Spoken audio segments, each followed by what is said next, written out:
अस्सलाम वालेकुम दोस्तों, सऊदी अरब की फटाफट ताज़ा और बड़ी खबरों में आपका स्वागत है।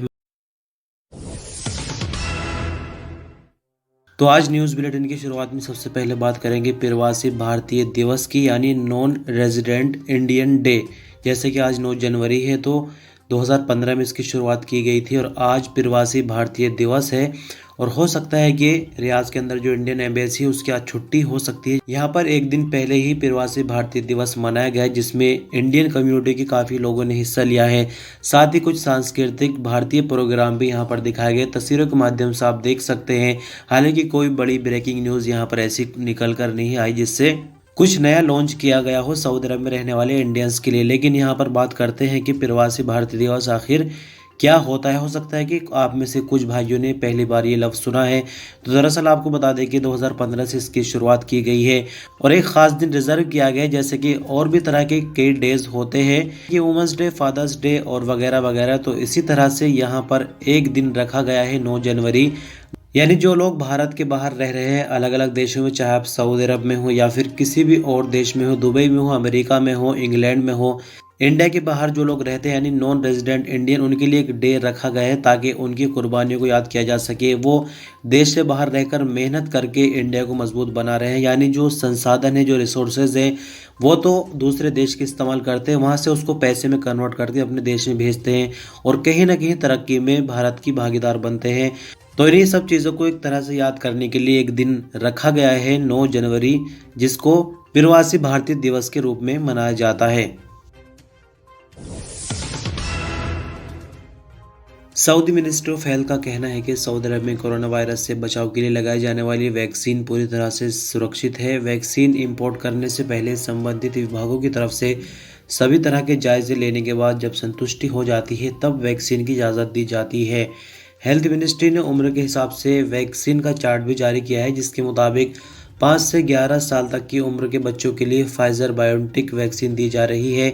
मॉडर्ना वैक्सीन 12 से 17 साल की उम्र वालों के लिए, जबकि 18 साल या उससे ज़्यादा उम्र के लिए दूसरी तरह की वैक्सीन उपलब्ध है, जिसमें एस्ट्राजेनेका और जॉनसन एंड जॉनसन शामिल है। हेल्थ मिनिस्ट्री का आगे कहना था कि वैक्सीन का चार्ट उम्र के हिसाब से बनाया गया है, जो मिनिस्ट्री ऑफ हेल्थ के वैक्सीनेशन सेंटर को भी दिया गया है।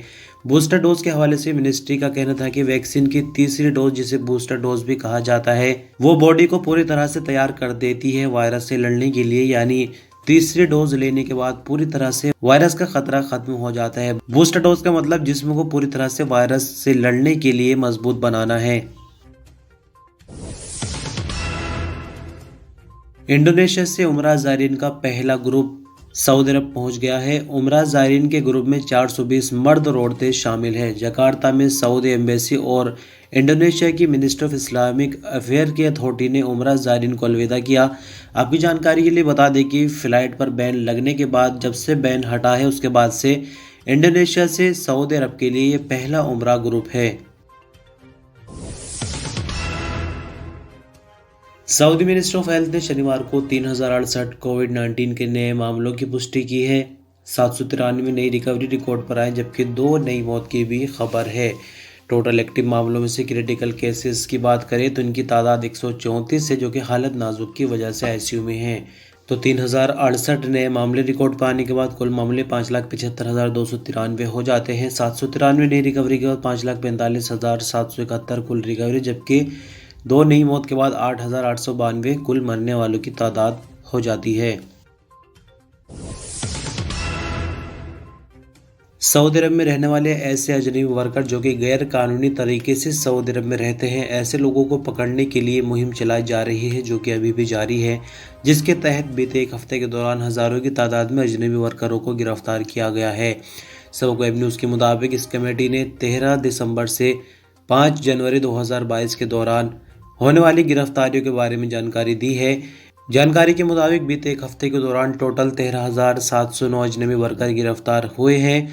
कुल तादाद में से 7,118 ऐसे अजनबी गिरफ्तार हुए जो कि इकामा लॉ को वायलेट कर रहे थे। सऊदी अरब की सरहदों को पार करके जो लोग सऊदी अरब के अंदर घुसे हैं, यानी कोई भी सबूत उन पर नहीं पाया गया, सऊदी अरब में रहने के लिए ऐसे 5,015 लोग गिरफ्तार हुए, जबकि 1576 ऐसे लोग भी गिरफ्तार हुए जो कि लेबर लॉ को वायलेट कर रहे थे, यानी उनके कामे पर प्रोफेशन तो कुछ और लिखा था लेकिन वो काम कुछ और कहीं और कर रहे थे। ज्वाइंट कमेटी ने आगे कहा कि इसी पीरियड के दौरान 365 ऐसे लोग भी गिरफ्तार हुए जो कि सऊदी अरब की सरहद पार करके सऊदी अरब के अंदर घुसने की कोशिश कर रहे थे।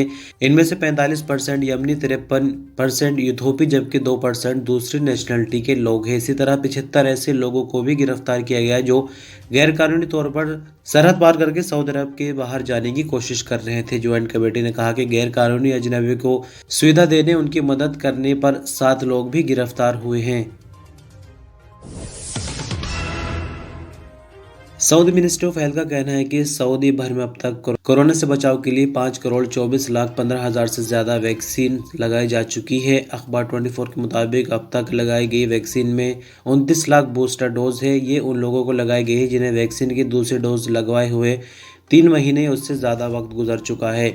हेल्थ मिनिस्ट्री का कहना था कि सऊदी अरब के सभी रीजन में अब तक 25 मिलियन वैक्सीन की पहली डोज जबकि 23 मिलियन से ज्यादा दूसरी डोज लगाई जा चुकी है, जिनमें 19 लाख बूढ़े लोग शामिल हैं जिन्हें वैक्सीन की दोनों डोज लगाई जा चुकी है। आपकी जानकारी के लिए बता दें कि सऊदी अरब में कोरोना से बचाव के लिए वैक्सीन 2 चरणों में लगाई गई। पहला चरण 17 दिसंबर 2020 को शुरू हुआ था लेकिन बीच में वैक्सीन कम पड़ गई थी, इसकी वजह से एक ब्रेक लिया गया और दोबारा से वैक्सीनेशन का प्रोग्राम 18 फरवरी 2021 से शुरू किया गया जो कि अभी तक जारी है। सऊदी अरब के शहर जद्दा में म्यूनिसिपैलिटी की चेकिंग टीमों ने कोरोना वायरस से बचाव के लिए एसओपीज की पाबंदी न करने पर 22 दुकानों को सील किया जबकि 47 दूसरे तरह के वायलेशन भी रिकॉर्ड किए गए। सऊदी प्रेस एजेंसी के मुताबिक जद्दा बल्दे की चेकिंग टीमों ने जद्दा शहर में कई जगहों पर जैसे कि शॉपिंग मॉल वगैरह और रेस्टोरेंट वगैरह पर चेकिंग के दौरे किए जिनका मकसद कोरोना एसओपीज की जांच करना था। यहाँ आपको बता दें कि सिर्फ दुकानों और होटल वगैरह मॉल पर ही छापे नहीं लगे बल्कि आम लोग जो मास्क का इस्तेमाल नहीं कर रहे थे उनके भी चालान किए जा रहे हैं। कोरोना एसओपीज के हवाले से बल्दिया का कहना है कि खुले जगहों पर भी मास्क का इस्तेमाल अब जरूरी कर दिया गया है और इसकी पाबंदी न करने वालों के खिलाफ जुर्माने लगाए जा रहे हैं। नियमों के हवाले से मिनिस्ट्री ऑफ इंटीरियर की तरफ से भी कहा गया था कि मॉल्स और बंद जगहों पर जाने वाले मास्क का इस्तेमाल हर हाल में करें और टेम्परेचर भी चेक कराए। अगर कोई टेम्परेचर चेक नहीं कराता है या मास्क का इस्तेमाल नहीं करता है तो ऐसे लोगों पर जुर्माना कम से कम 1000 रियाल का लगेगा। जद्दा बल्दे की तरफ से एसओपीज की चेकिंग के लिए बीते 2 दिनों के दौरान 6152 चेकिंग दौरे किए गए।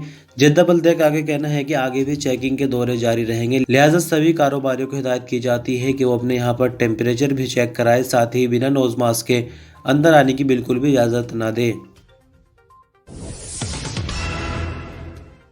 सऊदी अरब की राजधानी रियाद में नारकोटिक्स विभाग ने एक बड़ी ड्रग स्मगलिंग को नाकाम बना दिया है। दरअसल आपको बता दें कि एम्फेटामिन नाम की एक ड्रग जैसी ये चीज़ है, आप देख सकते हैं तस्वीर के माध्यम से, पाउडर जैसा ये देखने में लग रहा है। तो 20.5 यानी कि 20.5 किलोग्राम ये जब्त की गई है। किनके कब्जे से की गई है? जैसा कि आपको मालूम होगा अक्सर पाकिस्तानी और बांग्लादेशी इस तरह के काम सऊदी अरब में करते हैं। तो 7 पाकिस्तानियों का ग्रुप था जो कि ये ड्रग दूसरे लोगों को बेच रहे थे और इनके कब्जे से 20.5 किलोग्राम ये ड्रग बरामद की गई है। नारकोटिक्स विभाग के स्पोकमैन ने बताया कि जैसे ही जानकारी विभाग को इस बारे में मिलती, इनकी गिरफ्तारी के लिए टीम को टास्क दिया गया था। विभाग की टीम जल्द ही मुलजिमों तक पहुंच गई। गिरफ्तार मुलजिम पाकिस्तान के हैं जिनमें 6 इकामे पर सऊदी अरब में रहते हैं जबकि 7वां विजिट वीजा पर सऊदी अरब आया था। मुलजिमों के खिलाफ ड्रग स्मगलिंग का मुकदमा दर्ज करके इन्हें पब्लिक प्रोसिक्यूशन के हवाले कर दिया गया, जहां से अभी इनसे और तहकीकात बाकी है। तहकीकात पूरी होने के बाद इनके केस को फौजदारी की अदालत में भेजा जाएगा जहां पर मुकदमा चलेगा और सऊदी कानून के मुताबिक जो भी सजाएं होंगी वो इनको बहुत जल्द दी जाएंगी। ये आज के इस न्यूज़ बुलेटिन की आखिरी खबर थी। बहुत शुक्रिया वीडियो पर आप अंत तक बने रहे। अपना ख्याल रखिएगा।